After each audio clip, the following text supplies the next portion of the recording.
Mesdames, Messieurs, bonjour. Merci de nous rejoindre sur Canal 3 Bénin. J'espère que vous passez une très belle journée dominicale. Le 1er mai, fête du travail, a été célébré au Bénin dans une sobriété plutôt inhabituelle. Cela, d'autant plus que cette fête intervient juste après une élection présidentielle. Une élection qui, faut-il le rappeler, n'a point suscité l'engouement des locataires de la bourse du travail. Qu'est-ce qui a bien pu justifier cette indifférence des partenaires sociaux face à ces faits majeurs de l'actualité sociopolitique nationale? Comment entrevoit-il le deuxième quinquennat de Patrice Talon, le second quinquennat de Patrice Talon, pour être plus correct vis-à-vis donc de la loi? Quelles sont surtout leurs attentes? Nous vous proposons ce matin, chers amis téléspectateurs de Canal 3 Bénin, les réponses de l'un des principaux acteurs du monde syndical béninois. Il s'agit de Noël Chadaré, secrétaire général de la COSI Bénin, la Confédération des organisations syndicales indépendantes du Bénin. Noël Chadaré, bonjour. Oui, bonjour André. Merci d'avoir accepté notre invitation. C'est un plaisir pour moi. Et je suis avec Eman Aniaboussou pour vous recevoir. Eman, bonjour. Bonjour André Dossa, Noël Chedare, bonjour. Bonjour Eman. Bienvenue sur Zone Franche. Samedi 1er mai dernier, vous célébrez la fête du travail. Dites-nous, sous quel signe avez-vous placé cette célébration? Je dois d'abord dire bonjour à tous les spectateurs de Canal 3 Bénin. J'espère qu'ils vont passer un bon dimanche. Je leur souhaite du reste, un bon dimanche. La fête du 1er mai, ça a été une fête sous le signe de la sobriété. Sobriété parce que vous savez, on est, n'est-ce pas, revenu des élections. Le 24 janvier, il y avait les élections. Nous avons les élections professionnelles. Nous avons investi toutes nos forces, tous les efforts physiques, toutes les forces financières et tout. C'est une débauche d'énergie, une débauche financière pour pouvoir tenir la dragée haute. Eh bien, nous sommes un peu essoufflés, on pourrait le dire, on avait besoin un peu de repos. Et donc, on a voulu fêter le 1er mai sous ce signe de sobriété à la COSI Bénin. Ce qui a été fait tout simplement, c'est que il y avait un plan. Chaque année, nous avons un plan d'action. La COSI Bénin, c'est une confédération avec un plan annuel. Et donc, dans ce plan annuel, on n'avait pas lancé le plan annuel. On n'avait pas fait connaître les actions, les activités qu'on devrait mener au bureau, à nos structures, n'est-ce pas, décentralisées, à ceux qui devraient, n'est-ce pas, prendre connaissance de cela. Donc, on a profiter pour le 1er mai pour lancer les activités de la COSI. Ça a déjà commencé. Les gens sont sur le terrain dans les départements. Actuellement, dans les départements en train de mener les actions. La semaine prochaine, ça va être comme ça. Donc, on a lancé les activités. On s'est retrouvés après pour partager un repas. On est allé dans nos syndicats affiliés qui organisaient des fêtes dans leurs unités de production, dans les structures, dans les ministères. On est allé faire un tour, les saluer. Donc, ça a été un peu une fête sobre. Voilà un peu ce que je peux dire et pour ce qui concerne ce 1er mai. Nous avons déposé le cahier de doléances. Comme d'habitude, ça devient d'ailleurs une formalité. Nous avons fait acheminer notre cahier puisqu'on a reçu en tant que confédération représentative, nous avons reçu, n'est-ce pas, une correspondance de Madame la ministre qui nous a demandé de faire acheminer le cahier de doléances le vendredi et ça a été fait en respectant le délai de rigueur. Donc on a envoyé cela et voilà. Donc nous attendons que la suite qui sera donnée à ce cahier de doléances. Voilà un peu la fête, comment elle a été faite. Toutes les organisations syndicales, les centrales syndicales, les confédérations, certaines chacun a eu sa manière de fêter, mais il faut reconnaître que c'est une fête en général qui est restée dans la sobriété. On peut donc retenir que le formalisme a été respecté. Mais ici, beaucoup de célébrations. Beaucoup d'activités cette fois-ci. On vient d'un combat qui nous a épuisés. Hein. La campagne, les élections professionnelles nous ont vraiment épuisés. Vous avez dû investir beaucoup de moyens, on a beaucoup de ressources. Débauche d'énergie, comme je vous l'ai dit, débauche d'énergie, débauche aussi financière. Une campagne, c'est aussi les moyens. Ah, c'est parce que peut-être les confédérations ont manqué de moyens. Non, c'est pas qu'on a manqué de moyens, mais il faut Et écoutez, quand vous avez fait cette débauche financière, débauche d'énergie, eh bien, naturellement que vous devez réajuster. Et c'est une année, hein. C'est une année et vous ne pouvez pas continuer de fêter quand vous avez déjà fait tout cela, fêter comme si... En plus, je dois dire aussi, je dois faire observer que le 1er mai, c'est une fête qui n'est pas... C'est pas une fête en tant que telle, c'est une commémoration. On commémore ceux qui se sont retrouvés, qui sont battus pour qu'on ait les 8 heures de travail. En 1886 à Chicago, ces ouvriers qui ont eu les manifestations, ceux qui sont tombés sous les balles, n'est-ce pas, à Chicago, on commémore. C'est une journée de commémoration et donc une journée de réflexion pour voir dans quelle mesure nous devons, quel est l'état, n'est-ce pas, du travail, quelle est la situation des travailleurs, et donc voir quelles sont les stratégies à adopter pour avancer. Au nombre de ces stratégies, ce sont les activités que nous avons au niveau de la COSI, que nous avons préparé, le travail décent, comment le faire, le dialogue social, à quelle fin, comment les réussir, les formations qui sont prévues. On a tout ce que nous avons prévu, nous avons mis cela, n'est-ce pas? Nous avons fait prendre connaissance de cela à ceux qui sont concernés, c'est-à-dire les structures qui sont compétentes de la COSI Bénin. Donc, ce n'est pas forcément la fête avec beaucoup de ripailles, on se réjouit, c'était pas les mondanités, ce que je veux dire. Est-ce qu'au fil du temps, c'est l'idée qui a prévalu à la célébration du 1er mai n'est pas en train d'être galvaudée? Parce que vous avez parlé de Chicago ensuite, mais là maintenant, juste quelques cahiers de doléances et puis bon, on s'arrête là. Les cahiers de doléances, on ne s'arrête pas là avec les cahiers de doléances. Les cahiers de doléances pour dire voilà ce que nous voulons pour les travailleurs. Et les problèmes brûlants sur lesquels il faut se pencher pendant l'année. Et je crois que le ministère de la fonction publique fait un effort, hein, ça il faut le dire. Fait un effort depuis un certain temps. Parce que je dois vous rappeler, hein, si le ministère ne faisait rien, nous ne déposerions pas. La COSI Bénin, vous me connaissez, moi j'ai un tempérament. Je ne suis pas d'accord. Je ne suis pas d'accord. Oui, c'est ça que je veux vous dire. On a vu, n'est-ce pas, un ministère, des ministres, où on a constaté qu'on a déposé une fois, on n'en a pas fait un bon usage. D'accord, on a mis ça sous le boisseau. Et quand ça a été mis sous le boisseau, ça a mis dans les tiroirs, rangé dans les tiroirs, on a trouvé que c'était juste un protocole, juste sacrifié à ce protocole-là. Et nous avons dit, c'est terminé, la COSI Bénin n'ira pas déposer les cahiers. Mais avec ce pouvoir, c'était pas la COSI, il y avait aussi d'autres centrales qui pensaient comme nous. Mais avec la ministre qui est là, eh bien, on l'avait averti aussi. On a dit, nous allons vous déposer. Vous venez d'arriver, eh bien, vous avez une virginité, vous avez une virginité politique en ce qui concerne la gestion de votre ministère. On vient vous remettre, mais on remet si vous ne faites pas bon usage de cela, et vous allez constater que nous n'allons pas venir pour les fois qui vont suivre. Et c'est ce qui s'est passé. On a constaté qu'elle a pris bonne note de notre remarque et c'est vrai, elle fait le point, ils font le point, ces services font le point de tout ce qui a été fait. Ils sont déjà en train de faire le point parce qu'on est en contact avec eux. Et les points faits, nous nous retrouvons dans la commission pour, point par point, nous abordons les points.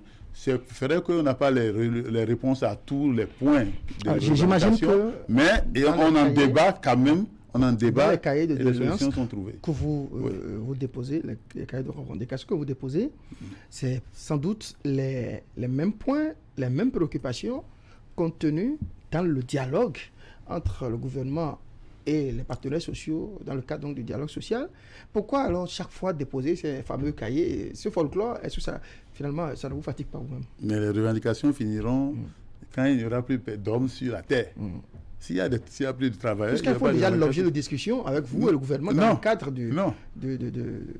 C'est une occasion pour mettre le doigt sur les problèmes qui nous préoccupent. Vous avez, j'espère qu'on va en parler, les problèmes, les attentes que nous avons, de ce qu'on attend de ce nouveau pouvoir qui est là, le pouvoir de la rupture 2, le pouvoir de talon 2. Donc, il faut leur dire, voilà, on attend ceci, on attend cela, on attend ceci. Le premier à utiliser cette expression, rupture 2, je ne l'ai pas encore entendu, ni de la part des acteurs politiques, même pas d'autres acteurs. Ah oui. C'est comme ça que vous l'appréhendez. Ah oui, c'est la rupture de phase 2. La rupture implique. Voilà, c'est ça. Et aussi le talon 2. Ah oui, on a vu qu'il y a le coup 1, qu'il y a le coup 2. Donc, pour le dépôt du cas des doléances, est-ce que vous avez tenu compte au moins des autres centrales syndicales qui n'étaient pas représentées à l'issue de ces élections professionnelles? Oui, c'est une question... bon, ce que je peux dire de cela, c'est tout simplement que nous sommes représentatifs pour tous les travailleurs. Ce n'est pas représentatif pour les travailleurs de la COSI. Il y en a 3. Il y a 3 centrales représentatives. On n'est pas représentatif pour les travailleurs de la COSI, pour les militants de la CSA ou les militants de la CSTB. On est représentatif pour tous les travailleurs. Donc, les travailleurs, les problèmes que nous avons, c'est des problèmes transversaux à tous les travailleurs. Donc, est-ce ce que nous posons comme problème... la transversalité de ces problèmes, est-ce qu'il y a une concertation avec tout le monde, y compris les centrales qui ne sont pas représentatives, avant d'aller déposer, avant d'aller accomplir cette diligence-là? Bon, mais je dois dire que les centrales représentatives ont déposé individuellement le cahier. Je ne sais pas s'il y a eu une concertation, mais on l'a fait individuellement. Vous savez, on sort d'une élection, on est sorti d'une élection, il y a quelques petits réglages à faire entre nous, les secrétaires généraux des confédérations qui sont représentatives et les confédérations qui ne sont pas représentatives. Il faut déjà nous voir, on a commencé par se voir pour voir comment on va travailler ensemble. Ça veut dire que les autres n'ont pas déposé. On ne peut pas travailler et ne pas tenir compte aussi de leurs avis sur certaines choses. Est-ce qu'il y a aussi d'autres déposés des cahiers? La correspondance que j'ai eue du ministère, c'est la correspondance adressée aux 3 confédérations représentatives. Parce que c'est bien cela qui est dit dans les tests qui ont été, n'est-ce pas, qui ont été pris dans le cadre des élections professionnelles. Les tests précisent clairement que c'est avec les confédérations représentatives qu'il faut discuter des problèmes de la nation, même si les autres ne sont pas représentatifs. Nous, on va travailler avec ces confédérations, écouter ce qu'elles souhaitent. Ils reprennent aussi des travailleurs. C'est un choix qui a été fait de dire 20% confédération représentative. Il faut avoir 20%.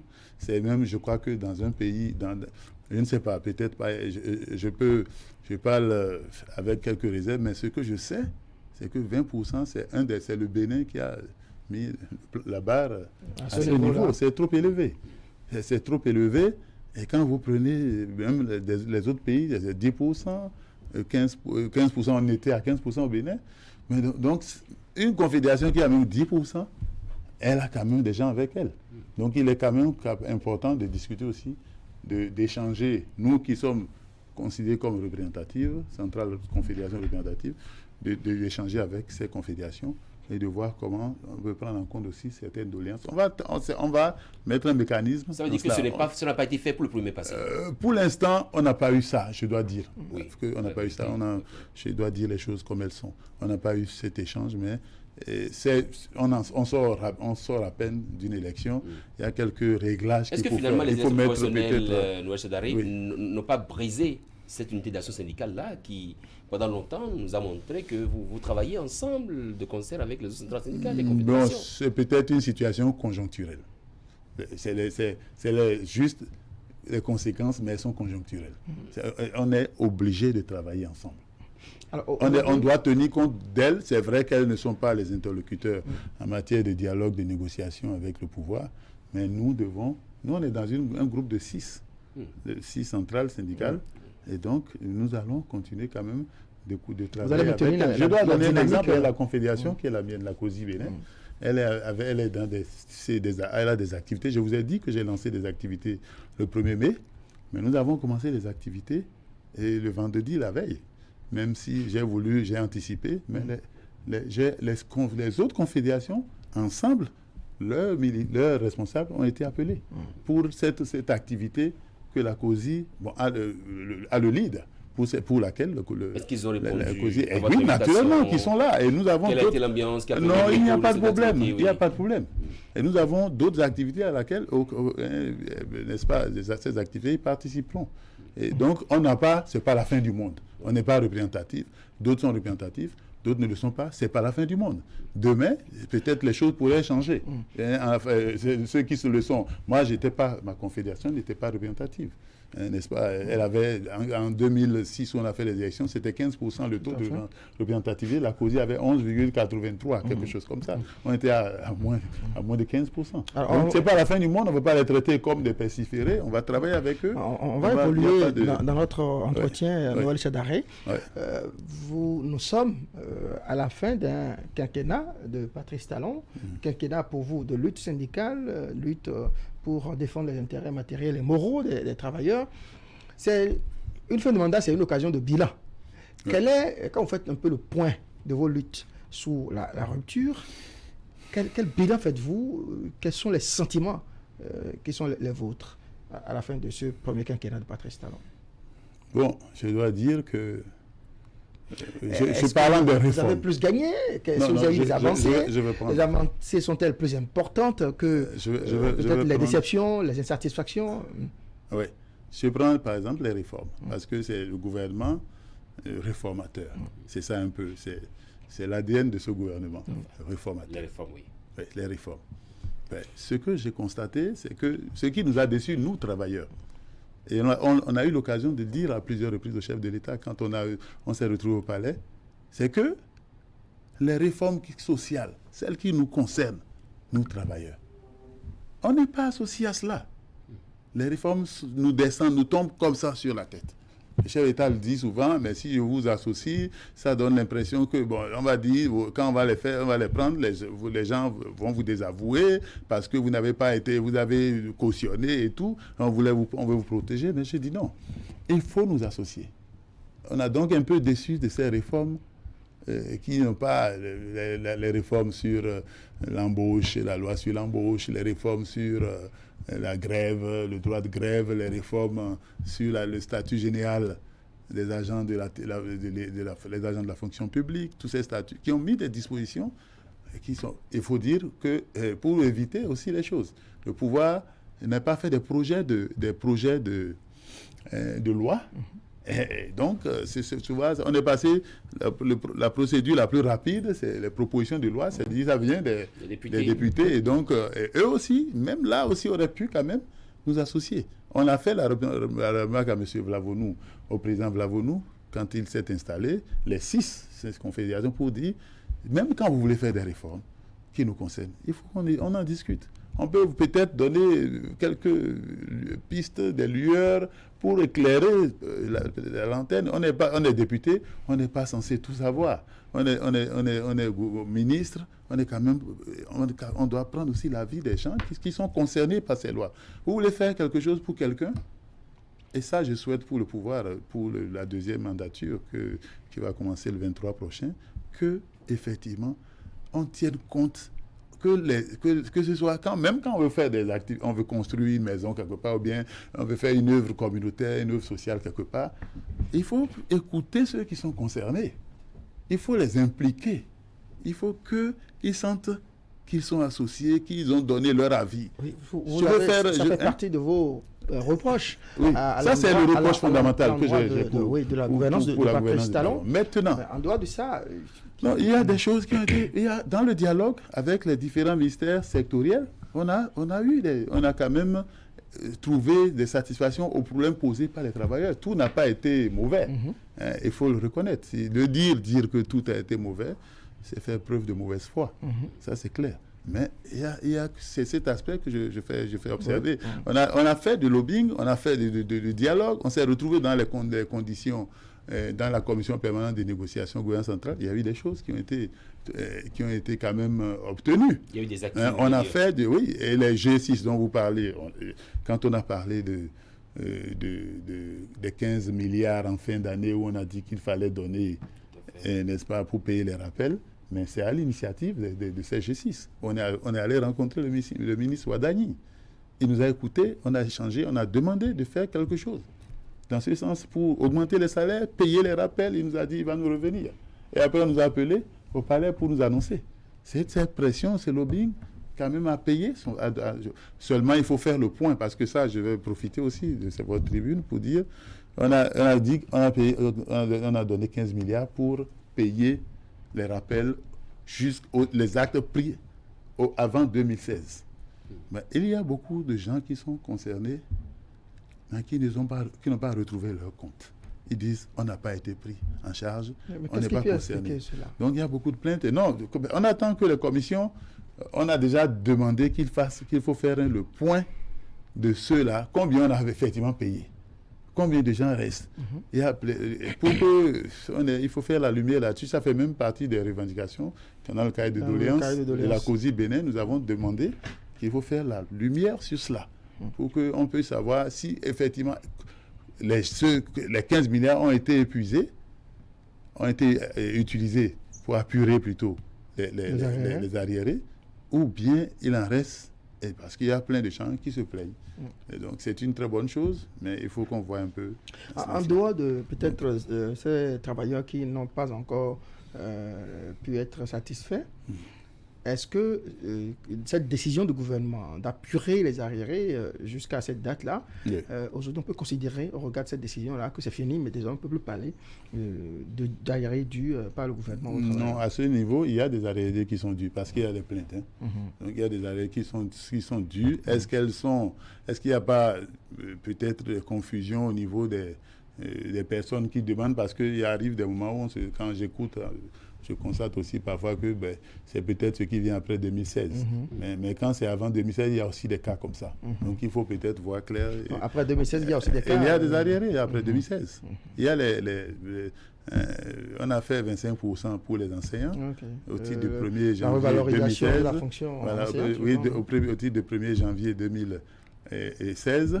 Et en 2016, ça, c'est avant ceux qui sont allés à la retraite, ceux qui sont allés à la retraite, ils m'appellent, n'est-ce pas, pratiquement tous les jours, pour dire, mais ils ont commencé par en jouir sur leur pension au 1er janvier 2017, et donc il y a un an d'arriéré qu'on leur doit, nous entendons ça, et vous dites, il faut défendre. On fait ce qu'on peut faire pour attirer l'attention du pouvoir sur ce qui reste à faire, mais il faut savoir que les travailleurs, les retraités aussi pensent qu'on les oublie. Je dois leur dire que le singe transpire beaucoup, mais les poils, n'est-ce pas, ne permettent pas de voir le degré de sudation, je veux dire. Alors, justement, Noël Chedaré, dites-nous, en 5 ans, quand on parle de dialogue territorial, et même du dialogue au sein des commissions, qu'est-ce que vous avez pu gagner de ce gouvernement-là, concrètement, dites-nous? Non, mais on en a parlé maintenant. Je vous ai dit qu'il y a des efforts. Il y a le dialogue sectoriel qui produit ses fruits. Il y a des choses qui sont faites. Je donne un exemple. Les formations, on a discuté avec les ministères concernés pour les formations des enseignants. Eh bien, le gouvernement a décidé, n'est-ce pas, d'en tenir compte. Et aujourd'hui, les conseillers pédagogiques de l'enseignement secondaire sont déjà mis, par exemple, en formation. La formation a démarré. Il y a d'autres qui attendent. Donc, au niveau, n'est-ce pas, le recrutement des gens de la santé, on a lancé le recrutement parce qu'on a constaté que depuis un moment, on ne recrutait plus dans la santé. Donc, tout ça, c'est quand même le fruit des dialogues, des discussions. Il y a beaucoup de choses. On pourrait continuer d'en parler ici. Mais ce n'est pas ce que les travailleurs attendent véritablement. Ils trouvent que tout cela, c'est peu par rapport à leurs attentes. Ce qu'ils attendent véritablement, c'est qu'on augmente l'indice salarial. On va en parler tout à l'heure. C'est ça. Donc, 5 ans, des choses ont été faites. La troisième partie des choses n'ont pas été faites. Cette émission. Et tant qu'il reste à faire, il y a des choses à faire. Forcément. Et donc, on ne peut pas aller dans les détails pour vous dire il y a ceci, il y a cela, il y a ceci, il y a cela. Il y a ceux qui pensent que si on n'a pas évolué en termes de ce qui n'a pas marché, c'est que vous êtes devenu très silencieux au niveau des confédérations. Non, justement, c'est pas vrai. On n'est pas silencieux. On est sorti en 2018 d'une situation où il y a eu une grève. C'est parce que silencieux, quand on parle de silencieux, c'est parce qu'il n'y a pas de grève. On n'a pas lancé une motion de grève. C'est pas parce qu'il n'y a pas de grève. La grève n'est pas interdite. Ça aussi, je vais profiter pour le dire. La grève n'est pas interdite parce que les gens disent on a interdit la grève pour les agents de la santé, oui. Pour les magistrats, oui. Mais tout le reste, il y a grève. On peut faire grève, seulement on a restreint, n'est-ce pas? Vous avez au moins 10 jours. 10 jours. Et pourtant, depuis, on ne vous a jamais vu lancer un mot d'ordre de grève. Qu'est-ce qui s'est passé? C'est pourquoi les gens parlent de silence. Mais ils sont habitués à ça. Vous accusent d'être peut-être de connivence, de vous aplatir devant le gouvernement pratiquement. Non, la Confédération... Vous avez au moins 10 jours de grève. La Confédération qui est la mienne... Quand on sait que par le passé, vous avez eu des prétextes pas aussi forts que peut-être ceux que vous avez pu avoir dans les 50 talons. Et pourtant, vous n'avez jamais senti le besoin de déclencher un mouvement de grève. Non, je dois dire que la Confédération qui est la mienne ne s'aplatit pas. Elle n'est pas dans l'extrémisme. En même temps, elle ne s'aplatit pas devant un pouvoir. Quand elle pense quelque chose, et par son leader, son secrétaire général, dit ce qu'il pense. Ça, c'est difficile de m'empêcher, moi.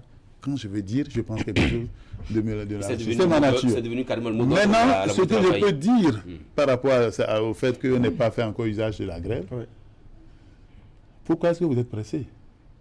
Si la grève, elle va venir si on estime que les conditions sont réunies pour qu'il y ait grève. Il faut pas jeter, n'est-ce pas, lancer une grève pour ne pas être sûr qu'elle va avoir, elle va marquer. Elle ne sera même pas suivie d'ailleurs. Non, il faut pas lancer une grève quand vous n'êtes pas sûr que. Moi, les temps vont suivre. Ça va être respecté. Je suis enseignant. Quand je vais dans une classe, que je suis sûr, on le dit toujours aux enseignants, si vous êtes sûr que cet apprenant-là, vous lui dites sortez, et qu'il ne sort pas, il ne va pas sortir, il va vous braver, ne le faites pas. Assurons-nous de ce que, quand on va dire on y va, et ça, il faut préparer. Vous devez juger de l'opportunisme. Il faut préparer. Il faut voir l'opportunité. Il faut préparer. Il ne faut pas galvauder les jours de grève. Parce qu'on en a 2 par ça veut dire qu'on peut même être désavoué par ces... Si vous ne préparez pas bien, pourquoi vous en avez 2? Si vous ne préparez pas bien, vous allez vous retrouver dans une situation... On a vu des centrales qui ont lancé les grèves ici, où pratiquement, qui se retrouvent dans une situation où ce n'est pas suivi. Justement, qu'est-ce qui s'est passé pour qu'on ait entendu parler de grève centrale? Vous devrez même en faire partie. Non, pas la COSI Bénin. Non, pas la COSI Bénin. Je ne veux pas parler d'autres, mais je veux parler de la COSI. La COSI n'est pas encore prête pour aller en grève. Et la COSI a un problème qu'elle posera quand on va ouvrir les négociations. Elle va discuter, et c'est le même problème de tout le monde. On va échanger, c'est le problème de tous les travailleurs, on va échanger avec le gouvernement pour voir la faisabilité de ce que nous demandons. Et si, avec le dialogue, je pense qu'on va y arriver. Maintenant, si on n'y arrive pas, quand on aura épuisé toutes les cartes, la grève est la dernière. C'est le joker. Quand on va sortir, parce que là, avec les 10 jours de grève, c'est devenu un joker très sérieux. Si vous le sortez, il faut abattre ça veut dire que... Il faut viser. Pendant longtemps, quand ce n'était pas organisé, on pouvait en abuser, en suruser quand on voulait. Est-ce que on en abusait?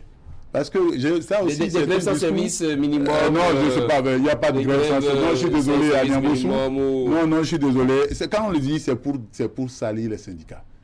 Parce que vous parlez de la santé, le secteur de la santé. Ah d'accord, donc ça quand vous dites que les grèves sans service minimum, c'est la santé qui fait peur. Il n'y a pas de service minimum, mais la loi sur la grève a bien prévu les conditions de réquisition. La loi là, qui est celle qu'on a abrogée, elle a prévu tout simplement les conditions de réquisition. Il y a, je crois, un taux de réquisition à faire. Et quand vous réquisitionnez, vous devez donner les moyens. Mais si on lance une grève, que vous ne réquisitionnez pas, si vous réquisitionnez, les gens vont respecter parce que la loi a bien prévu qu'il y a réquisition. Donc, quand on dit... Et même dans les écoles aussi, il y avait cette grève sauvage où carrément en fin d'année, on se mettait à faire des calculs de... on a déjà fait tel nombre de semaines, il faut rester avec 2 semaines. Mais qui est à l'origine de cette grève sauvage? C'est un pouvoir, c'est tous les pouvoirs qui se sont succédés.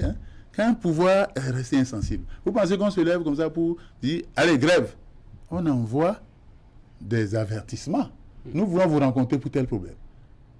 Vous avez fait telle promesse. Vous n'avez pas respecté la promesse. Les agents de santé, sous le gouvernement d'Yahi, les dernières grèves, c'était par un exemple. Les hospitalo-praticiens. Mais il y a eu des accords qui ont été obtenus.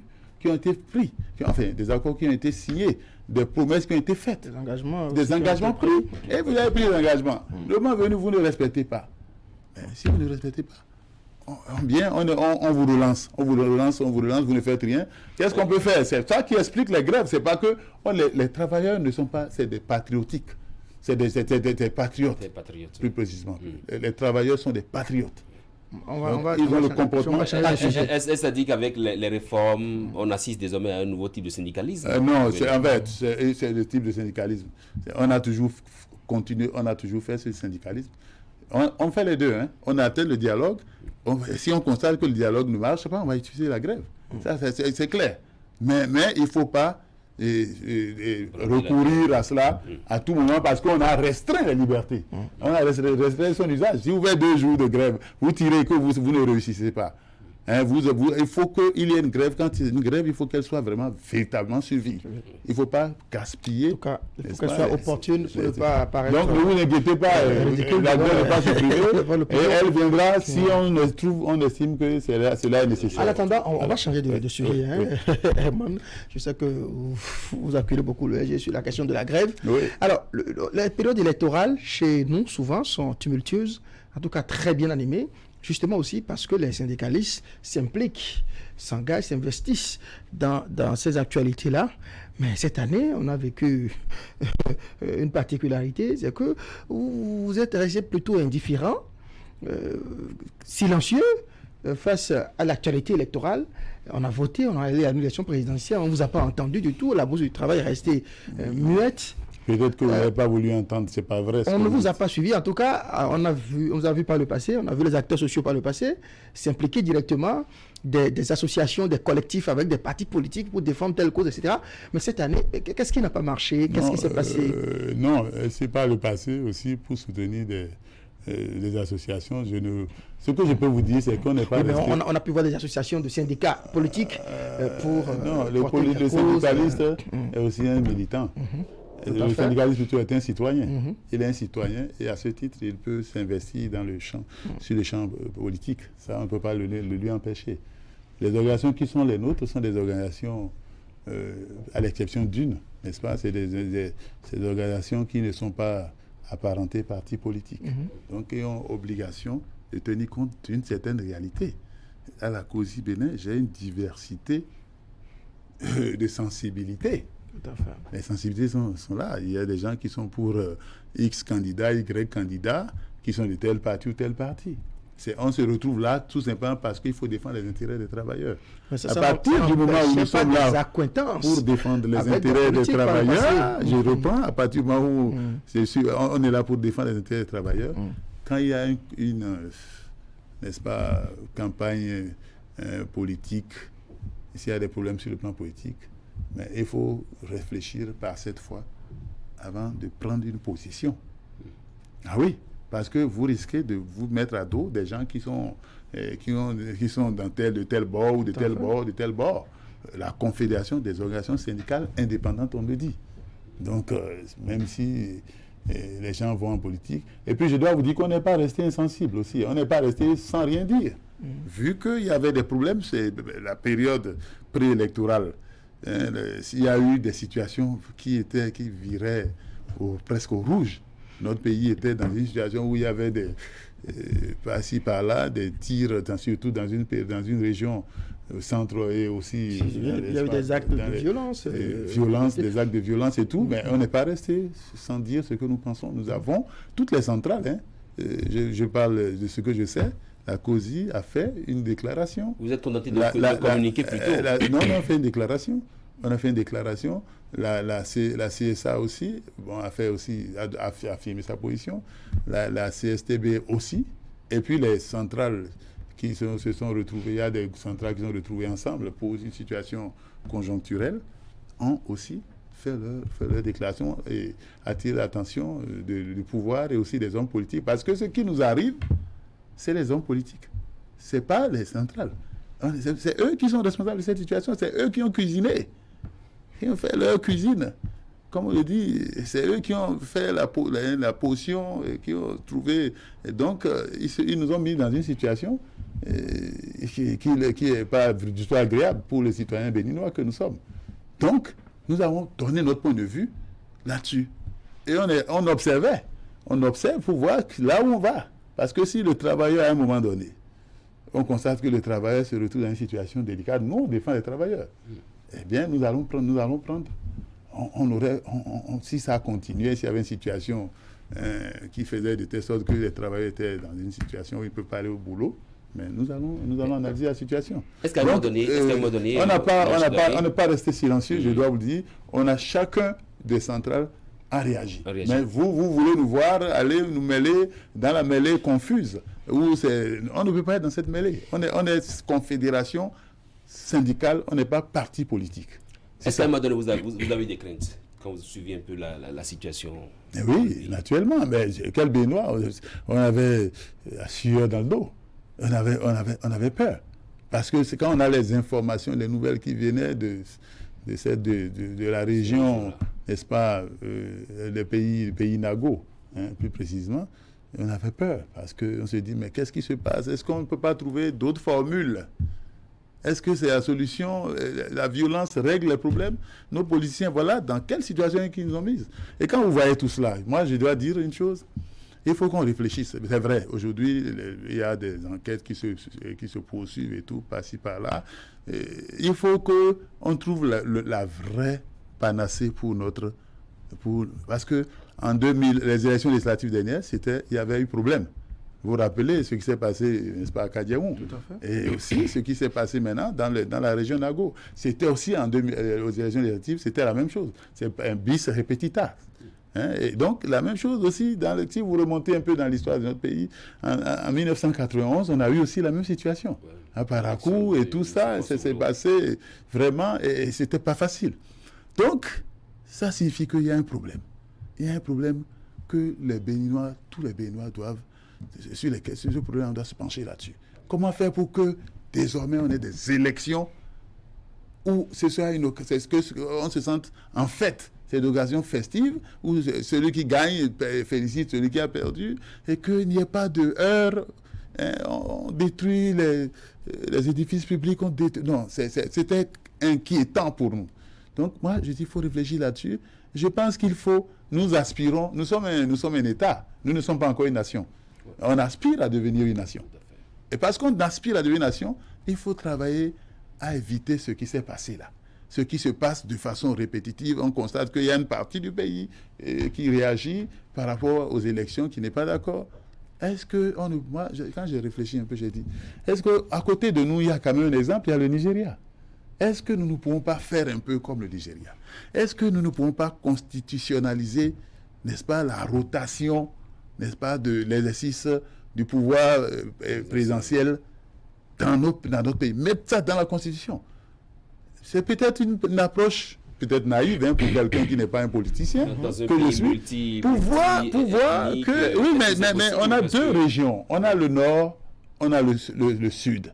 C'est comme ça. Alors, mettons dans notre conscience que le président, s'il est du nord, pour 5 ans ou pour 10 ans, eh bien, le pouvoir fait 10 ans au nord et fait 10 ans au sud. Le président, s'il est du nord, il est plutôt le vice-président, parce que maintenant on parle de ticket, c'est une bonne chose. Le ticket, c'est le ticket présidentiel. Le président du Nord, le vice-président du Sud. Est-ce que vous faites la même chose pour quand ils finissent là?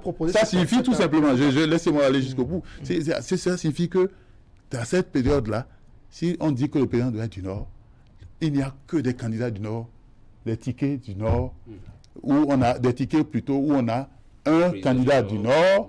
Pour un présidentiel du Nord, oui, tout à fait, à la tête, et un vice-président du Sud. Quand on finit ça, quand on vient au Sud, on peut faire aussi la même chose. Le président, on ne votera pas que pour le président, là, c'est les candidats qui viennent du Sud. Et le vice-président, candidat du Nord. Ça pourrait peut-être nous éviter ce que nous sommes en train de vivre tout le temps. C'est la psychose, quand on parle d'élection, on est dans la psychose. Est-ce que vous estimez que c'est parce que, selon vous, les violences qui ont émaillé la période électorale que nous venons de vivre sont plutôt ethniques, que vous faites cette approche? Oui, tout à fait. J'ai dit, on n'est pas une nation. On aspire à être une nation. Chacun, c'est les régions, c'est le repli identitaire. Vous avez vu ce qui s'est passé, c'est un repli identitaire. Les élections ont eu lieu, ont eu lieu au nord. Oui. Il y a une partie du centre où il y a eu des violences, ou des endroits, dans certains arrondissements, les gens n'ont pas pu voter. Oui, mais est-ce qu'on ne peut pas éviter ça? Parce que c'est ça, c'est le repli identitaire. On constate que les gens se replient sur leur ethnie, ils ne se voient pas béninois. Ils sont béninois, certes, mais c'est pas ça. Ils sont d'abord de telle région, de telle ethnie par rapport aux autres. Est-ce qu'on ne peut pas trouver des parades? Comment réagissez-vous face à ce phénomène de chasseurs qu'on arme et qui tirent sur des forces de l'ordre?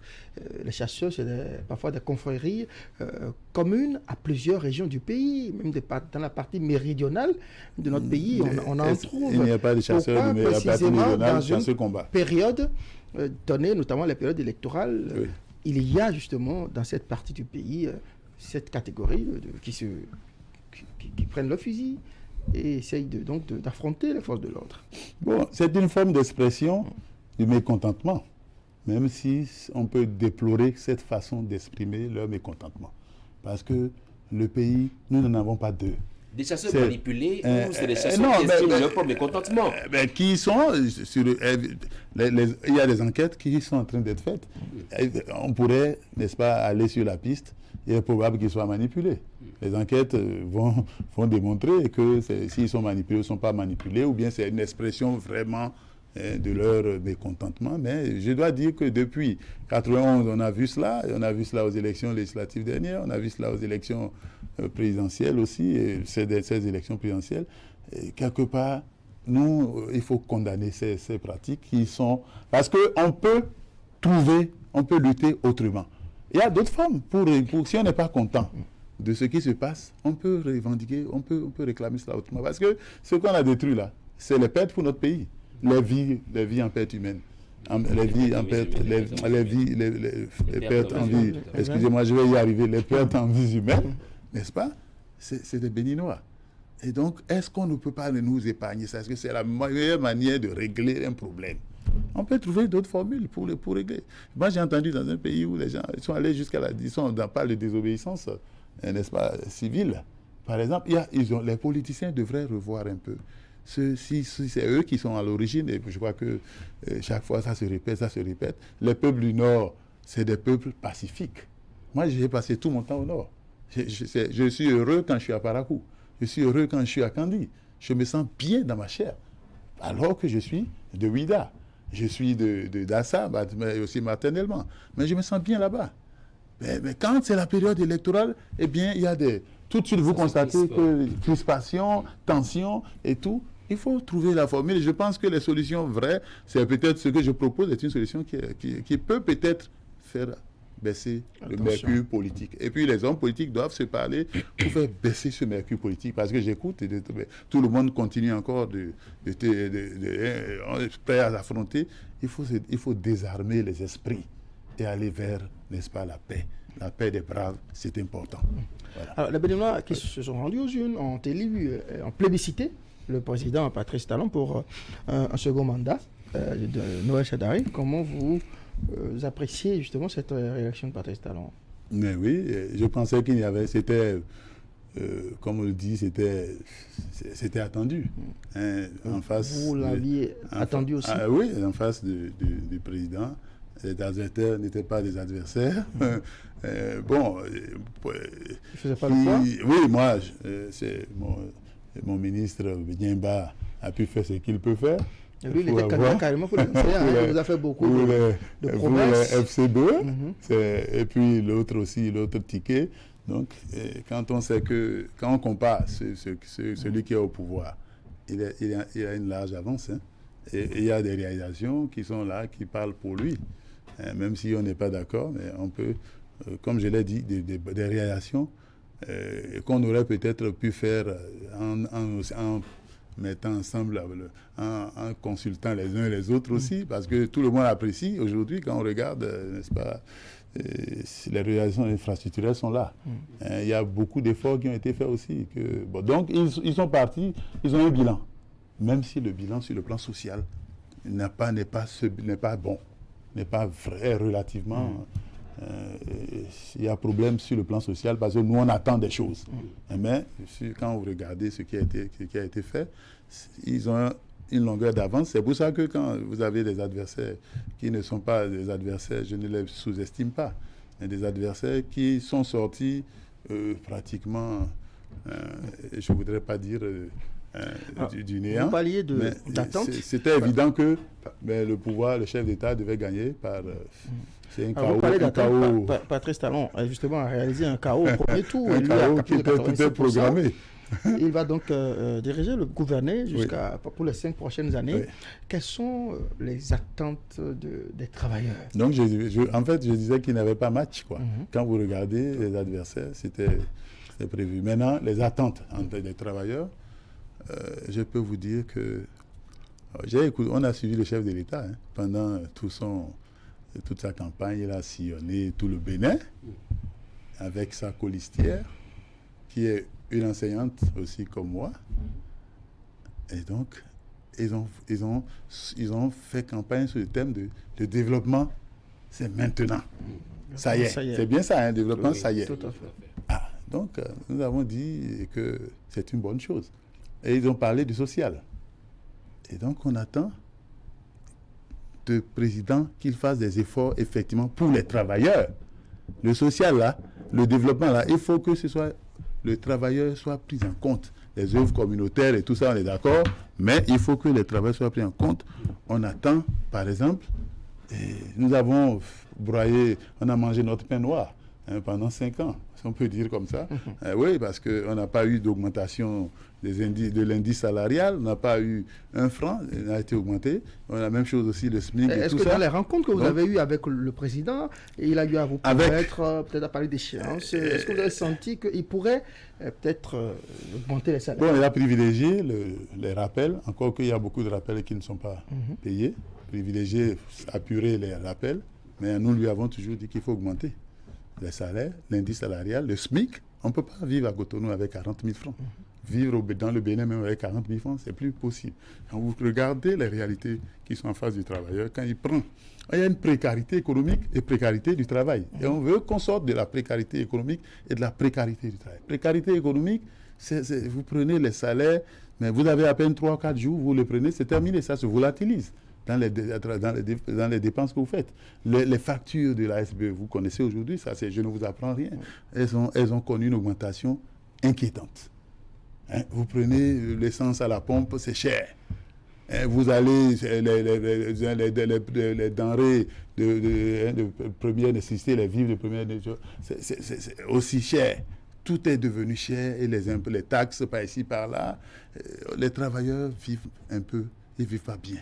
Ils survivent, ils vivotent. Donc nous attendons du pouvoir du président Talon qu'il fasse un effort, non seulement de penser au rappel, mais aussi d'augmenter l'indice salarial, d'augmenter l'impôt, d'augmenter le SMIC et d'hiérarchiser, c'est un lapsus, d'hiérarchiser les salaires pour que les travailleurs du privé on a augmenté le SMIC, eux aussi puissent en profiter avec la hiérarchisation. Il faut aussi sortir de la précarité et du travail. Précarité du travail, bon, c'est peut-être une situation conjoncturelle, mais il faut effectivement qu'elle soit conjoncturelle. Parce qu'on constate qu'on recrute des gens pour 8 mois, 7 mois, après on les laisse, c'est ce qu'on appelle les AME, aspirants à ceci, à cela. Et bon, c'est bien pour régler des problèmes, parce qu'il ne faut pas les laisser au chômage, mais ce n'est pas encore la solution, ce n'est pas la thérapie. C'est une sorte de placebo. Il faut que le pouvoir sorte de cette précarité du travail, qu'on recrute effectivement les gens. Qu'on recrute. Bon, on est en train de faire des efforts pour recruter au ministère de la Santé, mais c'est déjà pas mauvais, recruter des gens, même si c'est des contrats, mais qu'on donne des contrats qui sont des contrats à durée indéterminée. Qu'on recrute des gens sur une longue durée, au lieu de leur jeter quelques contrats pour un temps et puis se retrouvent encore au chômage. Donc il y a ça qu'il faut voir. Il faut aussi qu'on relise, ça je demande encore au chef de l'État, on lui a demandé, on attend de lui qu'il relise les textes qui ont été votés, les textes de loi votés, les textes de loi sur les lois sociales, je veux dire, par exemple, ces lois-là, qu'on fasse l'évaluation. La dernière fois au palais, je lui ai dit, il a dit, ok, mais pas maintenant. Mais il faut faire l'évaluation à un moment donné. Il faut s'arrêter en chemin pour voir un peu qu'est-ce que cette loi sur l'embauche. Si on l'a votée parce que on veut rendre flexible le marché de l'emploi. On veut permettre aux gens de pouvoir investir. Aux investisseurs de... Oui, donc rendre flexible le marché de l'emploi. Mais est-ce qu'on a ça a créé combien d'emplois? Ça a donné quoi? Il faut qu'on évalue. Est-ce que ça a rendu plus de services ou bien ça fait plus de mal? Parce que la même chose sur les différentes lois, le statut de la fonction publique, il faut relire. Il faut relire aussi donc on attend les relectures des lois. On attend aussi... Ça, c'est ce qu'on attend en général, mais des travailleurs de façon... Tout à fait. La cause c'est aussi la santé. C'est surtout la santé. C'est ça que je veux aller dans le secteur de la santé. Oui. Il faut revoir, n'est-ce pas, les lois.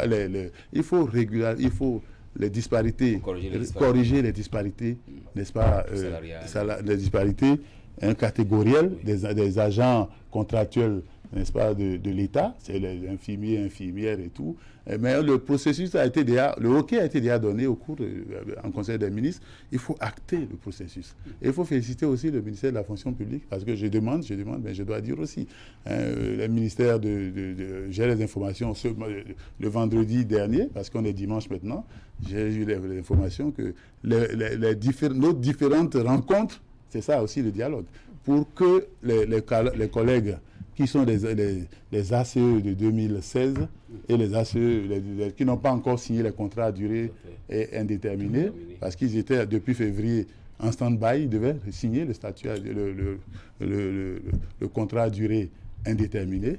Eh bien, on a déjà commencé par demander de venir avec les dossiers pour signature des contrats à durée indéterminée. Et donc, ça veut dire que les différentes rencontres que nous avons eues ont quand même porté leurs fruits. C'est des petites choses comme ça. Mais ce que attendent les travailleurs, c'est une augmentation de leur salaire. Il y a les agents... Est-ce que vous pensez que le Bénin a les moyens de se permettre... Je vais vous répondre. Avant cela, augmenter le salaire des travailleurs. Je vais vous répondre. Il y a les agents de CNHU.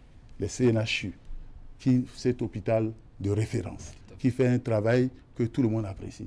Mais vous savez que le CNHU, la direction, ne verse pas les charges patronales à la CNSS depuis des années.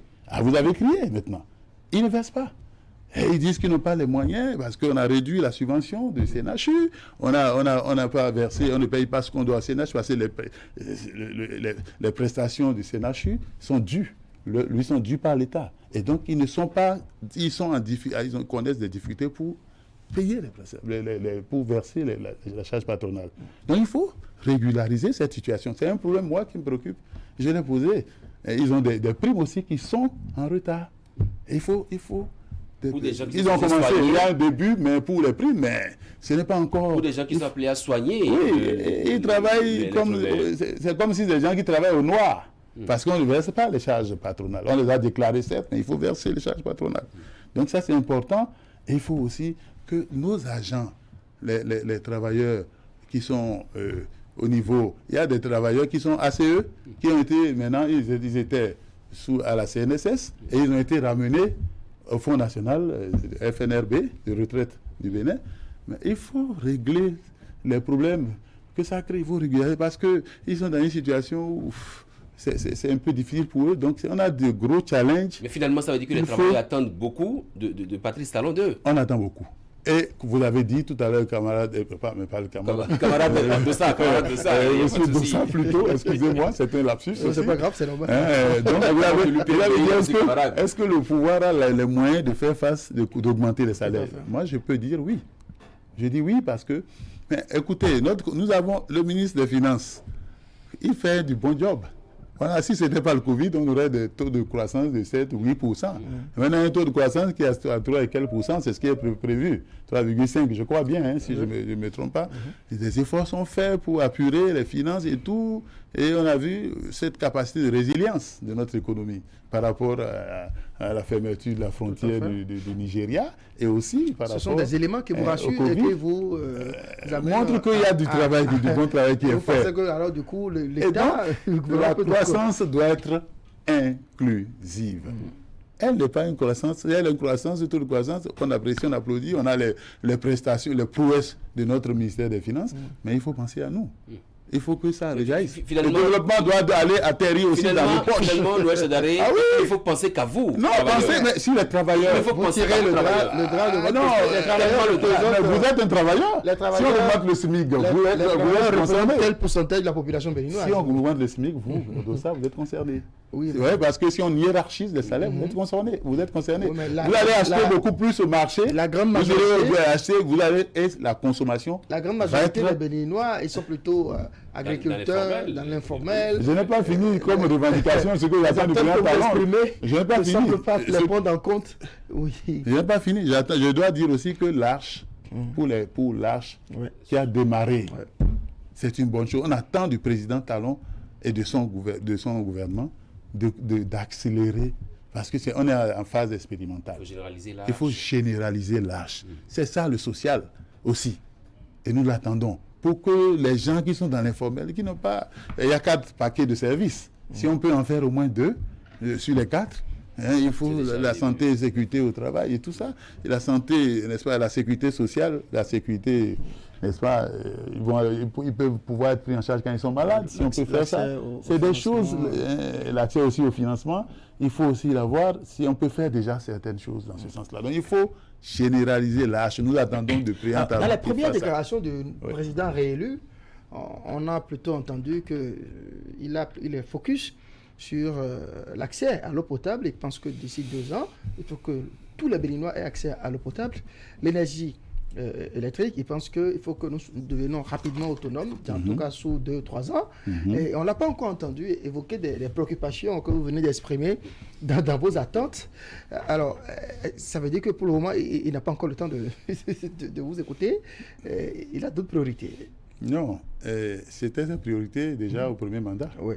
Et ça, on ne va pas, en même temps qu'on fait des œuvres socio-communautaires, nous sommes d'accord qu'il faut faire ces œuvres socio-communautaires. L'eau, on en a besoin. Mais en même temps, il ne faut pas que les travailleurs continuent de survivre, de vivoter. Se vivoter, on vivote. Pour vous, le social, donc, c'est d'abord les travailleurs. Ce n'est pas que les travailleurs. J'ai parlé de l'Arche. J'ai parlé de l'Arche. S'il y a la grande partie, c'est les travailleurs du secteur informel. Ceux qui travaillent, qui sont dans la situation de travailleurs, ce n'est pas forcément les agents de l'État ou les agents du secteur privé formel. Le grand nombre, la population active, c'est les gens du secteur informel. Comment trouvez-vous, donc j'ai parlé de l'Arche. Il faut que...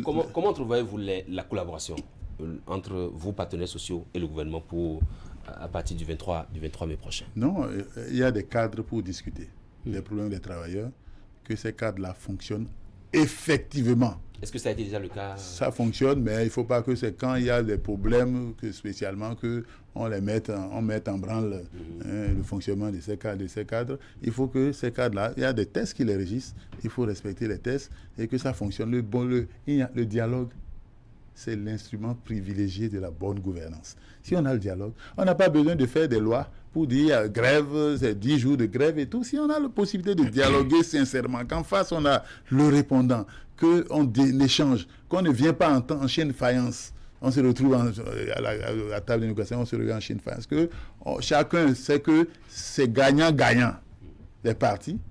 Et moi, c'est mon souhait, c'est notre souhait, on a été aussi formés pour ça. Donc, si on peut faire fonctionner effectivement les cadres de dialogue comme c'est prévu par les textes et que les choses se font de façon régulière, est-ce qu'on a besoin forcément d'aller en grève? On n'en a pas besoin. On n'a pas besoin. 2 minutes. Donc, oui. J'ai envie de vous écouter sur cette initiative du gouvernement de professionnaliser l'enseignement, de faire en sorte que une part belle soit faite à l'enseignement technique et la formation professionnelle.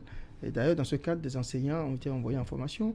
Je vous ai pas... Ils sont 24 seulement, c'est insignifiant. Oui. C'est un début, mais c'est insignifiant. Moi, j'ai entendu ça il y a longtemps que nous, à la COSI, et même les autres aussi, on dit on ne peut plus continuer de former des chômeurs. Il faut vraiment des réformes dans le fond pour le secteur de l'éducation. Tout le monde doit-il aller à l'université? Non. Tout le monde doit-il aller à l'université? Et donc, il faut revoir un peu s'il faut privilégier. Ça, quand j'ai entendu le chef d'État parler de l'enseignement technique, on en a parlé déjà plusieurs fois, il faut que ça entre maintenant dans la phase active. Que ce soit une réalité concrétisée. Ce n'est pas l'enseignement technique, il faut privilégier aussi le secteur agricole. Vous voyez, parce qu'on a beaucoup d'espace, on a des parcelles des terres en friche, et tout ça, il faut privilégier aussi ce. On ne peut pas continuer d'avoir une population jeune qui peut. On a de la main-d'œuvre, des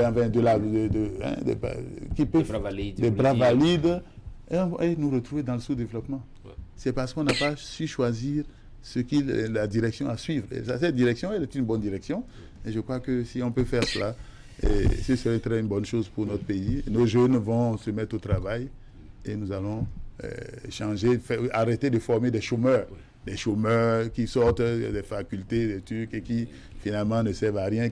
Nous, les parents, on les a sous la main. Et il faut s'occuper des enfants, des petits-fils et tout ça. C'est un problème. Mot de la fin. Mon mot de la fin, c'est souhaiter vraiment au pouvoir qui va s'installer à partir du 23, lui souhaiter bon vent, en espérant que, c'est vrai qu'il y a eu des moments très difficiles pendant les élections politiques, les élections présidentielles, et souhaiter que nos hommes politiques et le chef de l'État aussi se parlent, qu'ils se parlent pour trouver les vraies solutions, parce qu'on ne veut plus, les Béninois sont fatigués de connaître ces moments où il y a élection et tout le monde est dans la peur.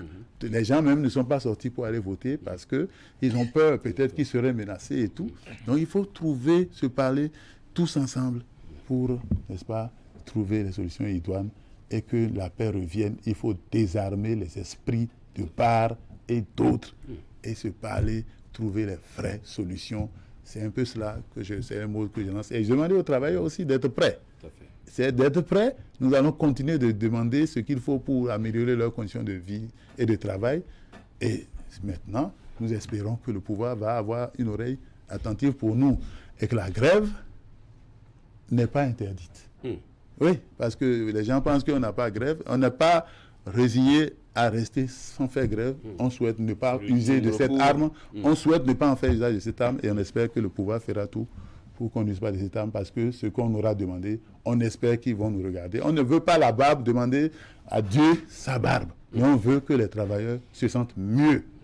Mais ça, voilà un peu ce que je peux dire pour terminer. Je vous remercie pour m'avoir invité à cette. Merci beaucoup, Noël Sédaré, secrétaire général de la COSI Bénin. Merci d'être passé sur ce plateau. Décidément, Chaki m'empêche de commencer cette émission. Merci beaucoup, Manan Aboussou, chers amis téléspectateurs. Merci de nous avoir suivis. Passez d'agréables moments devant Canal 3 Bénin. Au revoir.